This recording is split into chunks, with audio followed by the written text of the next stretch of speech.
નકર આજનો યુગ છે ને કોમ્પ્યુટરનો યુગ છે, વિજ્ઞાનનો યુગ છે. એટલી વિજ્ઞાનની હરણફાળ છે, પણ એક ભજન બનાવીને બજારમાં મૂકો જો હાલે નો હાલે. આની માટે તો બાપુ પોતાને જાત અનુભવ કરવો પડે. એમના મહાપુરુષો છે ને અનુભવ કરીને ક્યાં શું પડ્યું છે એનું પરફેક્ટ કરીને આપણને આપ્યું છે, પણ આપણને ગળે નથી ઉતરતું. વાંધો ઈ છે કારણ કે એક વરસાદ પડે ને, વરસાદ આમ 2 કિલોમીટર 5 કિલોમીટર સુધી સરખો જ પડે ને, પણ એમાં કોને શું લેવું છે તો પોતાને ખબર હોવી જોઈએ ને. માટલું મૂકે માટલા જેટલું આવે ને, ગ્લાસ મૂકે ગ્લાસ જેટલું આવે ને, ડોલ મૂકે ડોલ જેટલું આવે. કોકા ભાઈ ગયા ઊંધું મૂકે કોરે કોરું રહે. તો શું મૂકવું એ તો આપણને ખબર હોવી જોઈએ. અરે મને તો એમ થાય ભલા મને શું જીવે એવું આવ્યું છે. હે વાહન મકાન રૂપિયા લોટા હવામાં ઉડે, વગર દોડે વાતો થાય, હિલોળા કરે એવું આવ્યું. પણ સંતોષ જેવો શેઠો જ નથી. જેની પાસે જાઓ તે બધા અમારી પાસે કઈ છે જ નહીં, અમારી પાસે મરો કઈ ન હોય. શું જોવે છે એ નથી ખબર પડતી.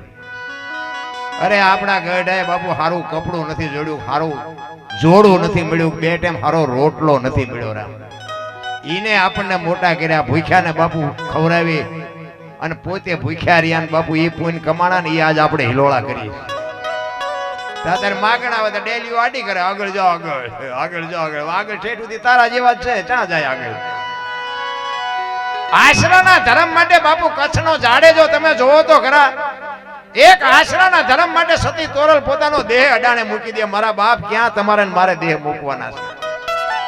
અરે આટલું બધું ભગવાને આપ્યું અને એક ભૂખ્યા માણાને જો બટકું રોટલો ન દે કે તો બાપુ મરી જવાય. કોઈ જિંદગીમાં જીવવાનો કોઈ મતલબ નથી રહ્યો. બાકી તો જાનવર પૂજાય, હળદીના ઘાટ ઉપર રાણા પ્રતાપનો ઘોડો પૂજાય છે, સતાધારમાં પાડો પૂજાય છે, ચમરાળામાં ભેંસ પૂજાય છે, કચ્છમાં દાદા મેકરણનો કૂતરો ને ગધાડો પૂજાય છે. આપણું પાડોશી હારું નથી બોલતા, શું જીવીને કરવાનું ભલા. કૂતરાની માનતા રાખો, ગધેડાની માનતા રાખો ને તમારા કામ થાય. તમે હું તો માણસ છે ભલામણ. અરે શું ભલામણ આપણી સંસ્કૃતિની પથારી ફેરવી નાખી. સંસ્કૃતિ હમણાં ભાઈ કહેતા હતા ને કે સાધુ મથે છે, સાહિત્યકારો મથે છે. મથે નથી મેળ પડે એવું કઈક માલપા ઉતરે તો કામનું. બાકી એમાં તો મથીએ છીએ પણ બુઝારું ટાંક હોય, સાંટો પડે. આ એમ નામ પડે એવું નથી બાપુ. એ તો અંદરની વેદના હોવી જોઈએ, ચિત્તની શાંતિ, મનની પ્રશંસા, દિલની દાતારી, ગુમડાની રૂજ અને ટાઢિયા તાવની ટાઢ એટલું માલકોરથી આવવું જોઈએ. ભજનનું છે ને સમજાય એવું છે જ નહીં. અને જો તમે સમજી જાઓ તો અમને બોલાવો નહીં ને, એટલે સમજાય નહીં. તમે તાર મજા કરો. કારણ કે આ ભજનનું કેવું છે, ગુમડું હોય ને ગુમડું, એને દવા લગાડવાની હોય ઉપરથી, મટે માલપાથી. હશે હું થું એટલે નથી સમજાતું. આ તો કોક એવા સદગુરુ મહારાજ ની બાપુ કોઈ સંતનો શેડો હડી જાય ને તો મેળ પડે એવું છે. બાકી ભજન જય ભગવાન, મજા આવી એટલું કરો. ભારે મજા આવી, ભારે મજા. ઓલે એક ગણપતિની સાખી છે ને, તમે બધા સાંભળી છે. ગૌરી તમારા પુત્રને મધુરા સમરે મોર, દીના સમરે વાણિયા, રાતના સમરે ચોર. આવે ને બધા સાંભળી છે. તો હું તમને બધાને પૂછું છું કે સાખીમાં એમ કે છે કે ગૌરી તમારા પુત્રને મધુરા સમરે મોર, તો એ ગણપતિ ને મોર ને સંબંધ શું, હવું શું થાય? મોર ને ગણપતિ ને બે અહીંયા ભેગા કેમ કર્યા? આનું મંથન ન કરો ને ત્યાંથી બાપુ મજા જ ન આવજો. ભજનમાં બેઠા હોય ને ચા ની જરૂર ન પડે અને બંગાવું ન આવે, સૂરજ નારાયણ ઉગે જો ભજનમાં બેઠા હોય તો. મંથન કરવાની જરૂર છે ભજનમાં. એ છે ને ગૌરી તમારા પુત્ર ને મધુરા સમરે મોર એમ છે જ નહીં. તોય બધા ગાય છે ને બધા માથા હલાવે છે, બરોબર એમ નથી. ખરેખર શું છે, ગૌરી તમારા પુત્રને સૌથી સમરીએ મોર. આ 33 કરોડ દેવ છે ને, એમાં તારા દીકરાને આખી દુનિયા પેલા, તારા દીકરાને પેલા સમરીએ, સૌથી સમરીએ મોર. તા બધા અહીંયા મોરલો ગોઠવી દીધો. તોય બધા આયા આજ કરે છે. ભજન એમ નામ ન સમજાય તો માથે ધણી હોય તો સમજાય. ગણપતિ નું માથું ભોળાનાથે કાપ્યું. ભોળાનાથ નો દીકરો ગણપતિ, ભોળાનાથે કે માથું કાપ્યું ને હાથીનું લગાડ્યું. આપણે ફોટામાં જોઈએ ને, સાચી વાત જ હોય ને તો જ હાલે ને. અત્યાર સુધી હાલ્યું છે કઈ ખોટું ન હોય. પણ હું કહેવા એ માંગુ છું કે ભોળાનાથે કાપ્યું અને હાથીનું લગાડ્યું, તો ઓલું કાપ્યું ત્યાં યાદ નહીં પડ્યું હોય? હાથીનું કાપીને ચોટાડી શકે તો ઓલું પડ્યું એ ન ચોટાડી શકે? ચમ નહીં ચોટાડ્યું હોય? ચોટાડ્યું છે હાથીનું જ તે 100%ની વાત. અહીંયા હાથીનું માથું ફીટ થાય તમને કેમ લાગે આવડું હોય, આ 4 આંગળની જગ્યા છે, ફીટ થાય છે 100% સાચું. હાથી નોટ લગાડ્યું છે. આપણા ચકડા ગઈ ગયા છે. આ બુદ્ધિનો વિજ્ઞાનનો વિષય નથી, લખવું હોય તો લખી લેજો. આ કોઈ યુનિવર્સિટીમાં કોઈ કોલેજમાં ભણાવતું નથી. આની માટે તો બાપુ કોઈક એવો સંતની જરૂર પડે. અને સંત બાપુ જો સંતનો શેડો અડે ને તો જ આ દુનિયામાં તમને મને સમજાય, બાકી સમજાય બમજાય નહીં. ઘણા એમને એમ કે તમે 2 લાખ રૂપિયા લો છો, 2 લાખ નું શું તમે કરો છો? મેં કીધું તો તને બેટા મારા આમાં કઈ હુજ પડે છે? ઈ નથી હુજ પડતી ને એના અમને દે છે. એમ નામ નથી રૂપાળા જોઈને દઈ દેતા.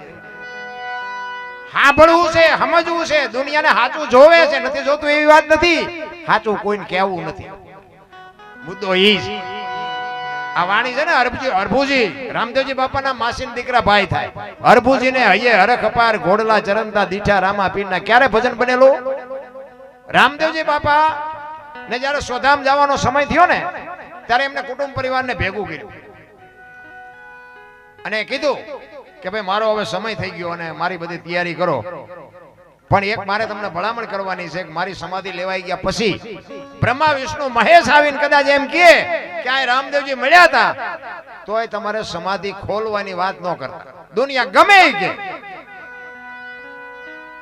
અને આપણા કુળમાં ત્રીજી પેઢીએ પીર પાકશે એ મારું તમને વચન છે. અને આ વાત રામદેવજી બાપાએ પોતાના પરિવારને શું કામ કીધું કે હરભુજીને વચન આપ્યું હતું રામદેવજી બાપાએ કે હું તમને મળ્યા સિવાયનો જઈશ નહીં. અને એમને એમ થયું કે મારી સમાધિ લીધા પછી મારે હરભુજીને મળવું પડે અને આ સમાજને જો ખબર પડશે કે રામદેવજી બાપા હરભુજીને મળ્યા તો આમને શંકા જાગશે. એટલા માટે બાપુ એમને પહેલા ચેતવા સમાધિને ખોદવાની વાત ન કરતા. બધા સહમત થયા, બધું કાર્ય પરિપૂર્ણ થઈ ગયું અને આ વાત ઉડતી ઉડતી બાપુ હરભુજીના કાને પડી કે રામદેવજી બાપા સોધામ વયા ગયા. હરભુજી માનતા નથી. એ કે વાત ખોટી. એ કે તો વચનનો સિદ્ધ માણસ છે બાપુ, વચનનો પાકો માણસ. મને કીધું મળ્યા સિવાય નહીં જાઉં, કોઈ દી જાય જ નહીં. કોકે કીધું કે પણ અમે ન્યા જતા. એ કે વાત બધી બરોબર, પણ હું અહીંયા જાઉં અને પાકું કરું પછી એ વાત માનું, ત્યાં સુધી ન માનું. ત્યાંથી બાપુ ઘોડે ચડ્યા હરભુજીઓ. બગાડ ઘાટ કરતો બાપુ રણુજા બાજુ ગાડો ઘોડાને વેતો કર્યો અને રણુજાનો જ્યાં સીમાડો આવ્યો ને બાપુ અહીંયા રામદેવજી બાપા ના ઘોડા ચરે છે. રામદેવજી બાપા ઝાડવાના સાંયે બેઠા છે. અહીંયા હરભુજી આ વાણી કરેલી કે હરભુજીને હૈયે હરખ અપાર ઘોડલા ચરણતા દીઠા રામા પીરના. અહીંયા 2 જણા ભેટ્યા, 2 જણા રામ રામ કર્યા અને હરભુજી કહે છે રામદેવજીને કે મેં તો આવી વાત સાંભળી હતી. એટલે રામદેવજી બાપાએ વાતનો ગોળો ટોળો કરી નાખ્યો. ભાઈ આ તો જગત છે, ગમે એ વાત કરે. બે આપણે કહુંબો નથી પીધો, કહુંબો બનાવી કે ઘણા ટાઈમથી આપણે કહુંબો નથી પીધો. એ ઓલી વાત ભૂલવાડી દીધી અને 2 કહુંબો પીધો. અને પછી જે સમાધિમાં મૂકેલી વસ્તુ રતન કટોરો, અમલની ડાબલી, વીરગેડીઓ અને પામરી આ બધી વસ્તુ જે મૂકી હતી એ વસ્તુ બાપુ રામદેવજી બાપાએ હરભુજીને આપી અને કીધું કે તમે ગામમાં જાઓ, અત્યારે હું નથી આવતો. અને ત્યાંથી હરભુજી ગામમાં આવ્યા. એ ડાયરો શોકગ્રસ્ત બાપુ ચોરે બેઠો હતો. બધા વિચાર કરે કે ભાઈ જો ભાઈ વિવેકના ઘોડા ઉપર બેન હાલ્યો હોવાની શરમ નહીં આવતી હોય. અહીંયા આવીને કે શું આ બધા બેઠા છો? કરે શું ગાંડા જેવી વાત કરે છે કે રામદેવજી બાપા વિયાઈ ગયા 3 દી થયા. હરભુજી દાંત મીડિયા કાઢવાય કે પણ રામદેવજી બાપા દટાણે મને સીમાડે ભેગા થયા. તો કે આખું ગામ ખોટું તું સાચો. અને પછી આ બાપુ અમલની ડાબલીને વીર ગેડીઓને બતાવ્યું કે પણ આ મને રામદેવજી બાપાએ અત્યારે આપ્યું. અને શંકા જાગી. આપણે સમાધિ દઈને આવતા રહ્યા પછી કે માથું મારી નીકળી ગયેલા, હાલો કે ખોદવા જાવ. મેં હમણાં કીધું એમાં આપણા જ નથી સમજી ગયા. અહીંયા ગયા ને ખોદવાની તૈયારી કરીને આકાશવાણી થઈ ગઈ, મેં તમને શું કીધું? હવે આ કાયમ દુકાળ પડશે ને હવે હું જઉં છું સૌરાષ્ટ્રમાં. પેલાનું બાપુ આપણું પાળિયાદ ને ગેબીનાથ. આજે એક ગામ એવું નહીં હોય કે રામદેવજીનું મંદિર ન હોય, રામદેવજીનું મંડળ ન હોય, રામદેવજીનો નેજો નો ફરક હોય. બાપુ એવડી આપણા માથે કચ્છ કાઠિયાવાડ ને સૌરાષ્ટ્ર માથે બાપુ એવડી કૃપા થઈ ગઈ. નકર ઈ જે રાજસ્થાનમાં ઈ રામદેવજી બાપાની વાત જો કુટુંબ પરિવાર માન્યો હોત તો આજ રાજસ્થાન હોનાનું હોત. મારા રામદેવજી બાપા અહીંયા બાપુ આવતા રહ્યા અને પછી બાપુ અહીંયા તો જે હોય જાતા હોય જાયજો. હું કોઈ ના નથી પાડતો, એક વખત હું જઈ આવ્યો. બાકી અહીંની જે મજા છે ને, જો કે બધાને બહારનો જ વધારે મોહ છે. હરિદ્વાર વાળા કે દ્વારિકા જાઉં, સોમનાથ વાળા કે પાવાગઢ જાઉં, તો સાચું ક્યાં છે? ગામનો રામજી મંદિર નો પૂજારી એકલો એકલો ટોકરી વગાડતો હોય, એટલે પણ આને જો ને 360 દી મંદિર ચોખ્ખું રાખે, ઈ કોઈને દેખાતું જ નથી. ઓલા પણ 3 દી લાઈન માં ઉભા રહે, પછી પાછા વીઆઈપી દર્શન કરવા લઈ જાય, ઓલા 500 ગુડાવી. એટલે પણ આ ગામના રામજી મંદિર ને 25 રૂપિયા તો દો, અહીંયા 500 દો છો, પણ આ હુંતું જ નથી. સત્ય તો સત્ય જ હોય મારા રામ. જો આપણા ગામમાં રામજી મંદિર બનાવ્યું છે એ ખોટું છે? અને અહીંયા આપણે જઈએ છીએ તો આપણને મૂર્તિ શું આપણી યાર વાતો કરે છે? મેં તો ખટારો આંક્યો, આખી દુનિયા રખડી આવ્યો, બાકી વાતમાં કાંઈ છે નહીં. ભલે દુનિયા જોવા જેવી છે, જાવ ખરા આંટો મારો, બાકી મળે કાંઈ નહીં. આ લખવું હોય તો લખી લે. અમે તો ગોકુળમાં ગયા હતા, ગોકુળમાં આંટો મારો, તો એક બાપુ બેઠા હતા, અમે 4-5 ભાઈ બંધ હતા ને, કે બેસી જાઓ, એમ બધા બેસી ગયા. એ કે 100 રૂપિયા લાવો. મેં સીના, એ કે કાનુડાને હિસકો નાખવા. મેં કીધું અમારા 100 રૂપિયા બગડે, કાનુડાની નીંદર બગડે, ભલે હું તો. એ કે નાસ્તિક લાગો. મેં નાસ્તિક છે તેમાં કાનુડો દ્વારકા આવ્યો, આ કઈ છે નહીં, કાનુડો તમારી ભેગો છે, આ તમે આંટો મારવા આવ્યા છે. આવીને આવી દુકાનો નાખીને બેઠા બધા. અહીંયા છે ને પૈસા ગણવાના માણા રાખવા પડે. તમે ન જોયું સરખો આંટો મારીને જોઈ લેજો. અને આપણે જો બધા એનો એટલે બધા ન જતા હોય એટલું ન દેતા હોય ને, તો અહીંયા તો બાપુ ભૂખ કડાકા બોલાવે. આપણે બધા ઓલા ગંગાજીમાં પૈસા નાખે કે ગંગા માં છે ને પૈસા નાખે, અહીંયા ઓલા લુગડા વગરના છોકરા ધૂપકા મારી મારીને મેલપે પૈસા વીણે છે. બોલો, આપણે અહીં કે ગંગાજીમાં નાઈ લઈએ એટલે પાપ બળી જાય, તો અહીંયા રોજ ધૂપકા મારતા છે ને પાપ જ નહીં લાગતું હોય ને. એવું કઈ છે નહીં મારા રામ. માન બાપના બાપુ આશીર્વાદ મેળવો ને, દુનિયાની ટોચે તમને મારો નાથ પોગાડી દે.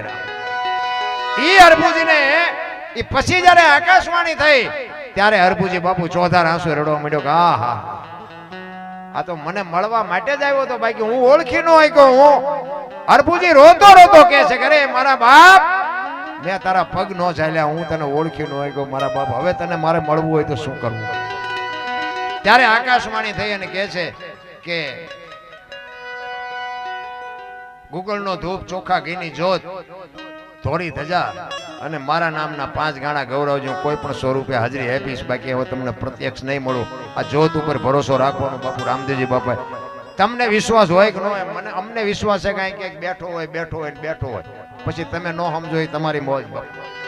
આ રામદેવજી બાપા 100 મુખે બોલેલા છે.